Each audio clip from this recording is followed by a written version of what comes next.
102 години се слави Меѓународниот ден на задругите, како ден на достигнувањата и придонесите направени од задругите ширум светот.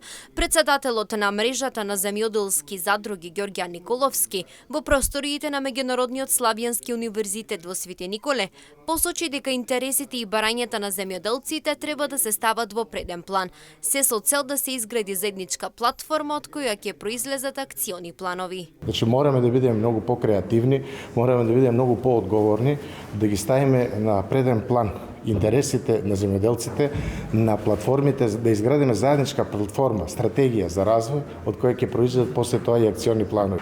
Економската моќ на фармерите и на задругите е многу мала, многу слаба. Капацитетите, физичкиот потенцијал на капацитетите исто е многу слаб. Земјоделската задруга на Рахела Транталовска постои 3 години. Главна гранка со која се занимава јаболката.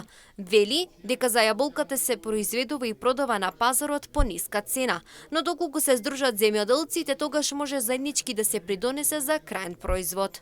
Јаболкото како јаболко само да се произведува и продава е по ниска цена, ама ако се здружат земјоделците и решат да прават крајен производ, тогаш може да биде за сите многу подобро и да има повеќе приход. Имаме производство и продажба од куќен праг.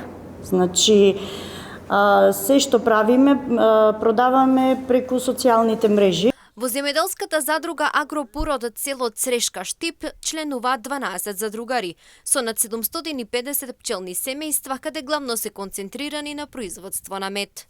Ние сме концентрирани повеќе на производство на мед, помалку другите производи. Медот го пласираме во Македонија.